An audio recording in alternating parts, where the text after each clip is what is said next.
Recién hacíamos mención de algunas cosas que tienen que ver, que están relacionadas a la actividad del doctor Gonzalo Moratorio. Yo debí decir además que es PhD en Ciencias Biológicas, es investigador en Virología Molecular, por supuesto integrante del Instituto Pasteur. Es una cara visible además para la televisión ahora a través de Espacio Ciencia, un programa que va aquí en Canal 5. Un hombre que siente Parque del Plata de una manera muy especial y que además es hincha de Peñarol. No, no sea peleador, No, sea peleador. No, absolutamente no. No, claro que no. Hay que, de alguna forma, hacer una presentación que contradiga, digamos, los elementos que la gente puede estar esperando. Gonzalo, ¿cómo estás? ¿Bien? Muy bien, un gusto de estar contigo, con todo tu equipo. Felicitarlos por el programa, que creo que tienen un equipazo y que los conozco a todos, y también a nivel de producción, ni que hablar.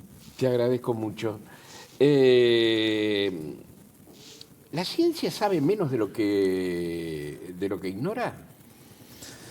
La ciencia posiblemente sepa menos de lo que ignora. Por otro lado, es mucho más todo lo que hay por descubrir, todo lo que hay que investigar, todo lo que hay por entender, ¿no?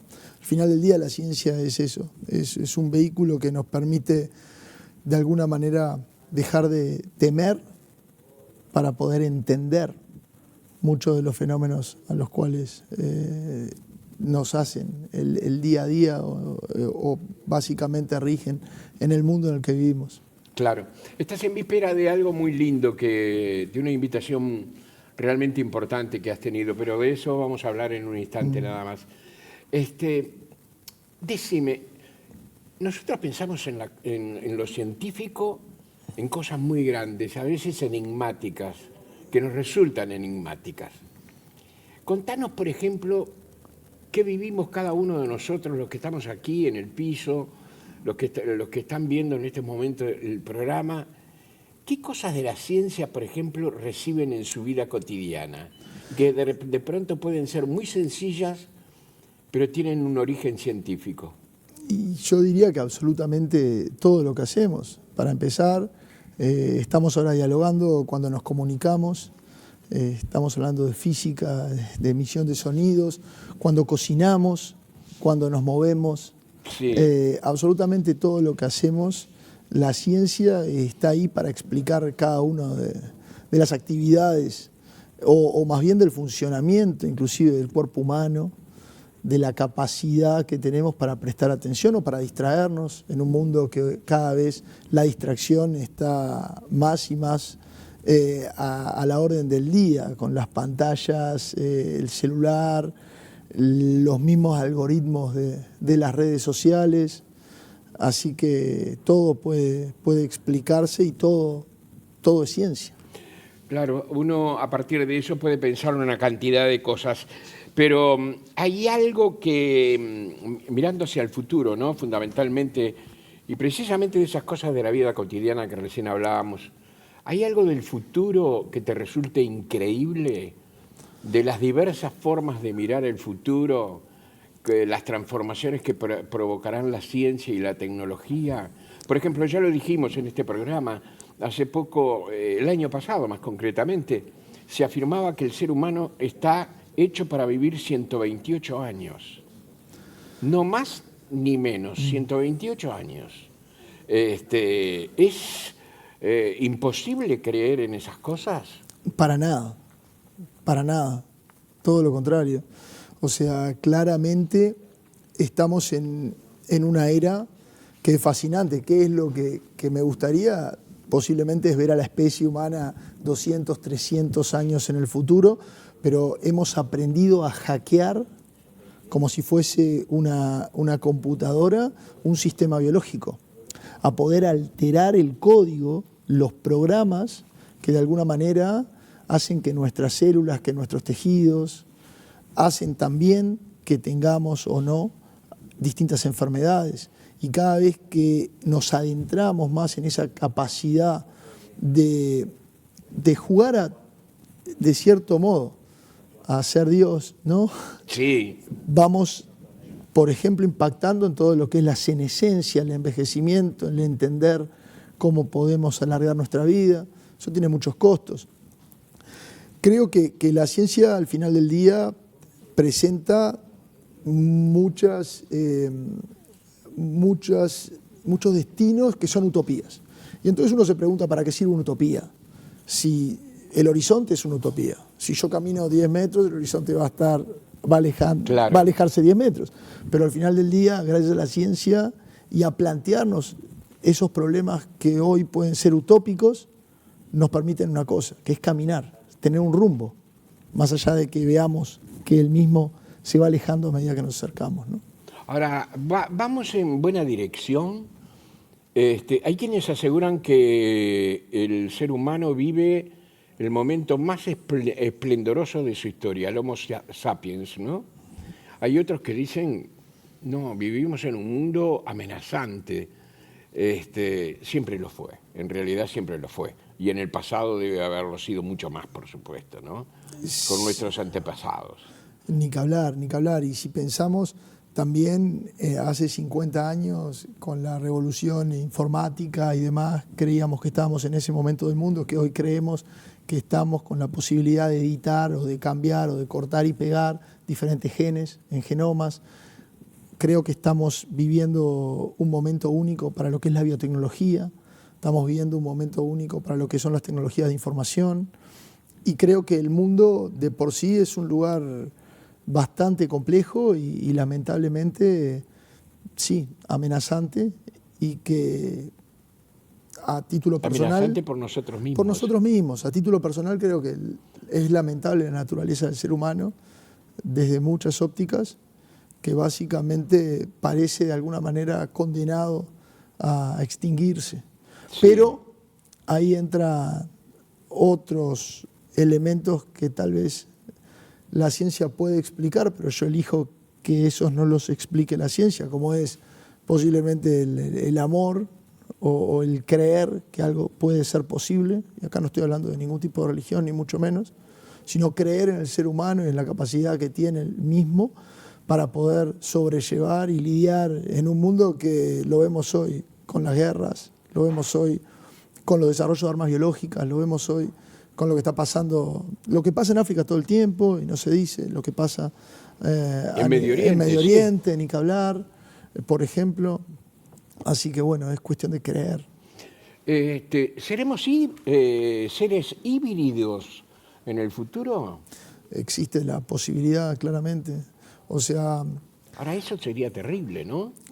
Sería terrible. Pensemos que en ciencia, para pensar en un ser híbrido, pensemos que acá es donde los códigos de la ética y la bioética tienen que escribirse por sobre todo antes de que las tecnologías nos permitan llegar hasta ahí. Nosotros hoy en el laboratorio, para probar, por ejemplo, algunas terapias o desarrollos que tenemos, podemos utilizar algo que se conoce como ratones humanizados. ¿Por qué pongo este ejemplo? Porque recién me dijiste, seremos seres híbridos. Bueno, nosotros ya somos capaces de, en un ratón, poner, por ejemplo, un sistema digestivo o un sistema respiratorio con tejido humano, de manera de que cuando probamos nuestras terapias o cuando los infectamos, por ejemplo, con distintos patógenos e intentamos rescatar de esa situación, se asemeja más a lo que le pasaría a un humano que a un ratón. Entonces, claro. ¿Por qué ese tipo de experiencia se hace con ratones? Básicamente son un modelo muy fácil de criar, de mantener, son muy parecidos, aunque parezca mentira, desde un punto de vista genético, a los seres humanos, pero igual siguen habiendo cuellos de botellas muy importantes. Tuve el tremendo placer el año pasado de estar en el laboratorio de Weizmann, ya 5 meses antes de que él fuese galardonado con el Premio Nobel de Fisiología y Medicina, ¿sí? El año pasado, por todo lo que fue su trabajo desarrollando las vacunas de ARN que fueron claves para contener la pandemia de SARS-CoV-2, de COVID. Y él me decía, muchas cosas funcionan en ratones, algunas funcionan en macacos, en monos, Sí.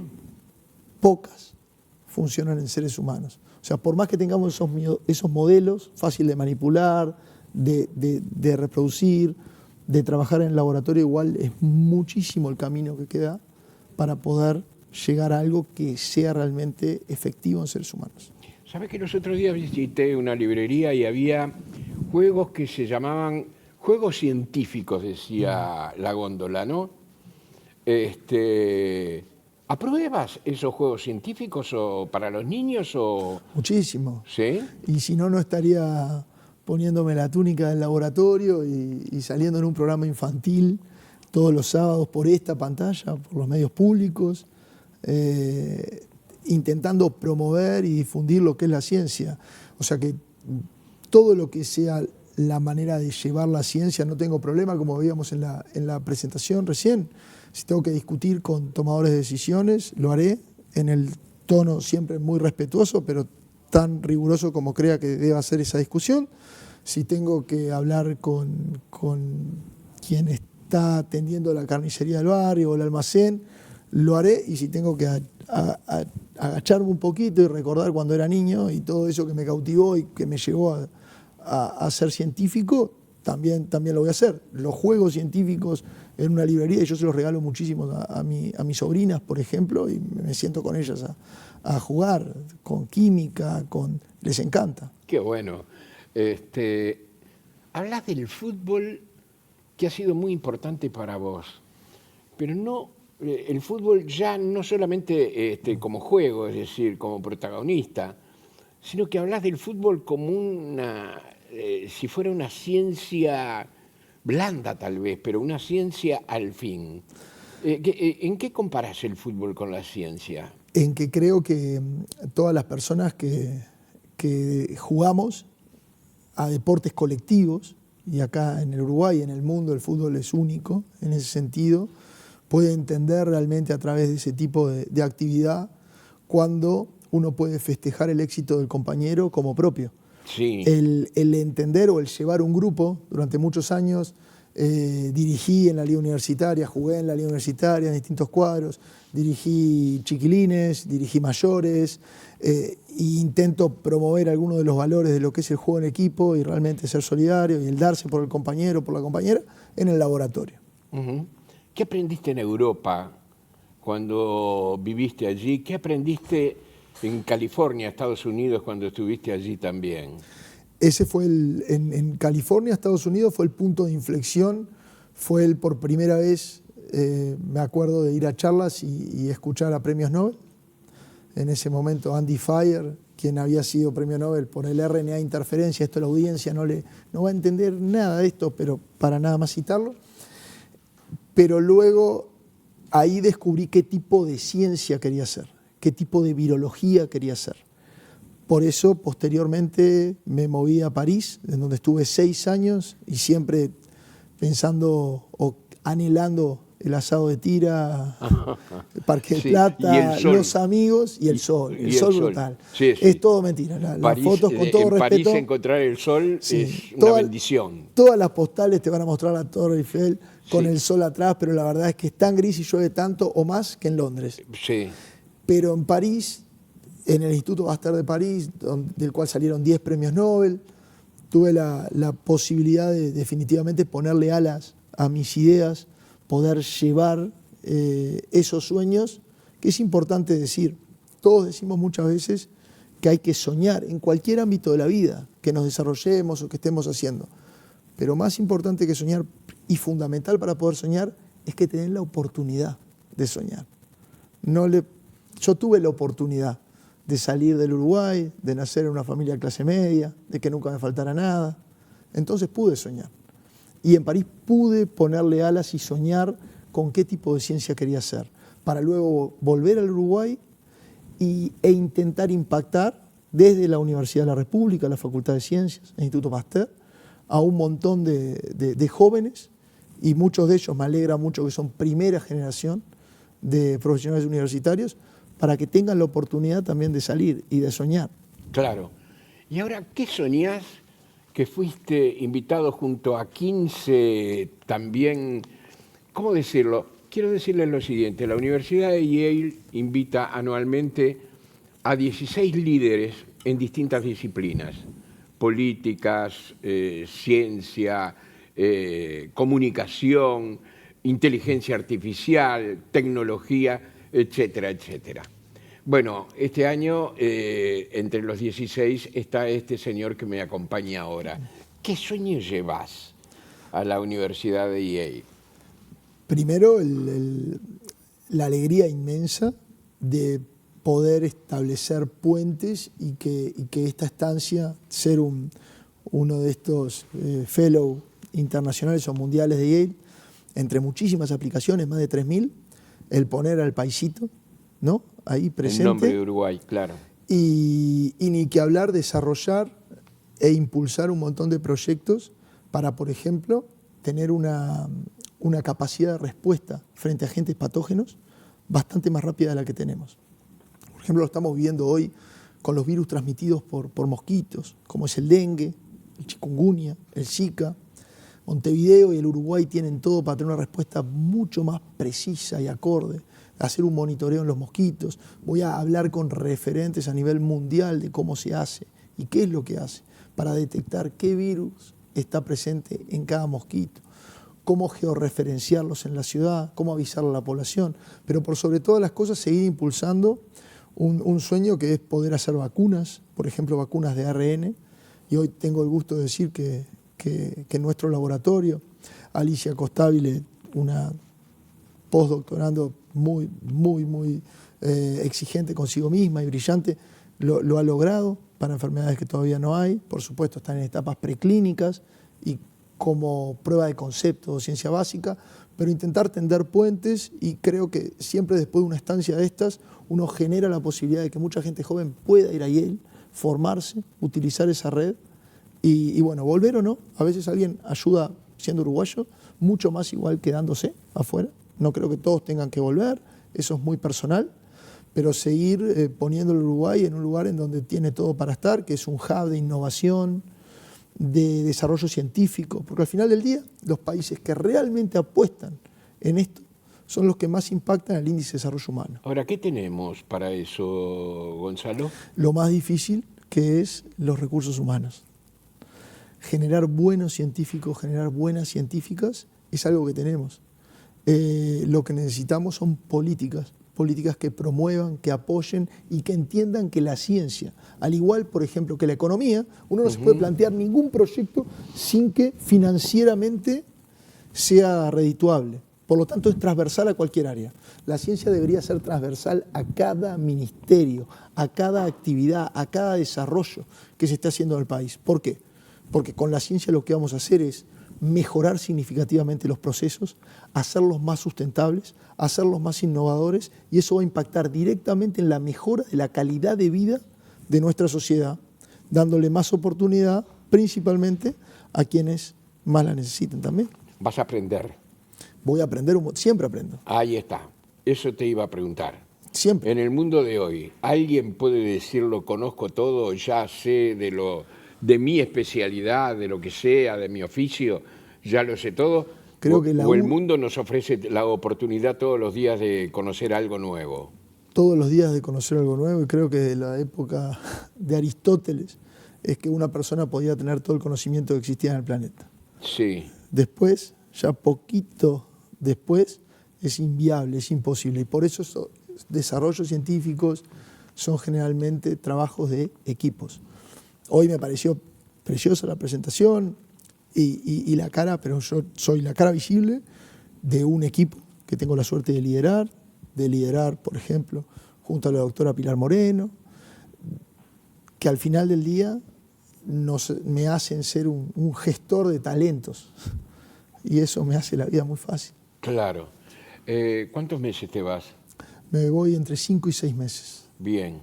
¿Y vas a agregar algo más a esa oportunidad? Está en Connecticut, ¿no? Sí. La Universidad de Yale. Es un campus fantástico. Es un campus fantástico. Cerca de Nueva York, además. A una hora de Nueva York, en tren, si no me equivoco. Creo que es la tercera universidad más antigua de los Estados Unidos. Es la primera universidad hoy en estos tiempos que a veces se miden los impactos de los egresados por la capacidad de generar, por ejemplo, startups o empresas que tengan alto valor. Es la primera universidad de Estados Unidos que ha generado egresados con mayor número o con la posibilidad de crear unicornios, como se conocen a estas empresas. Claro. Y me voy con muchas ganas también de poder actualizarme, aprender sobre distintas cosas que están lejos de la ciencia, pero que creo que son muy importantes hoy para hacer mejor ciencia. Imagino. ¿Y qué dejas acá? ¿Qué vas a extrañar? Omar y Walter son mis dos perros, Border Collie, es lo que voy a extrañar más, seguro mi vieja. ¿A quién se los vas a dejar? Y estoy haciendo un Al perro casting. no se deja en cualquier lugar, ¿eh? Pero si hay gente interesada, hay una casa para vivir, por supuesto con todo pago. Sí, sí. Y tienen que cuidar a Omar y Walter, y seguro mi vieja, mi viejo, mis hermanos deben estar bastante enojados que puse a los perros antes que a ellos, pero por supuesto la familia, las sobrinas, todo eso se extraña mucho, y al equipo de trabajo. Bien. ¿Y las cosas cotidianas como el fútbol, por ejemplo? Ni que hablar. Muchísimo el fútbol, ir al Parque Central, Claro. el poder escaparme cuando hay olas, a tirarme al agua un poco, pero bueno, es poco tiempo. Tuve 7 años afuera en total. ¿Es una experiencia carrera. que tienen que vivir los jóvenes? ¿Estar en el exterior? No nos falta a los uruguayos en general, estoy hablando, ¿eh? Un pasaje, regalarle un pasaje a cada uruguayo para ver el mundo y luego venir al Uruguay. Yo creo que sí, y más en ciencia y tecnología e innovación. Creo que hay que salir, es fundamental salir. Y creo que muchas veces no lo hacemos porque no queremos dejar nuestras zonas de confort. Pero creo que la mejor manera de generar una nueva habilidad en uno, a desarrollar y abrir su cabeza, es caminar directamente a aquello que nos da miedo. Generalmente, lo mejor es que las metas que nos propongamos sean las que nos dan miedo. Eso quiere decir que son lo suficientemente grandes y que vale la pena ir por ellas. Hay que vencer los miedos. Totalmente. Gonzalo, buen viaje. ¿Cuándo te vas? Muchísimas gracias. En agosto. Antes estoy picando por otros lados, por trabajo, pero en agosto me voy definitivo. Ahí está. Y al retorno venís y hablas con nosotros. Con muchísimo gusto. Y nos contás las experiencias que viviste. Siempre un placer estar lejos en uno de los mejores programas periodísticos de la televisión nacional. Te agradezco, sos un exagerado, pero te agradezco. Gonzalo, que pases muy bien. Por ¿sabes? favor, pero mirá que buena esto suerte. se lo dije a Mari hace mucho tiempo. ¿Ah, sí? Preguntale, ¿no? Ah, bueno, está perfecto. Yo te lo creo, Está bien. Gracias.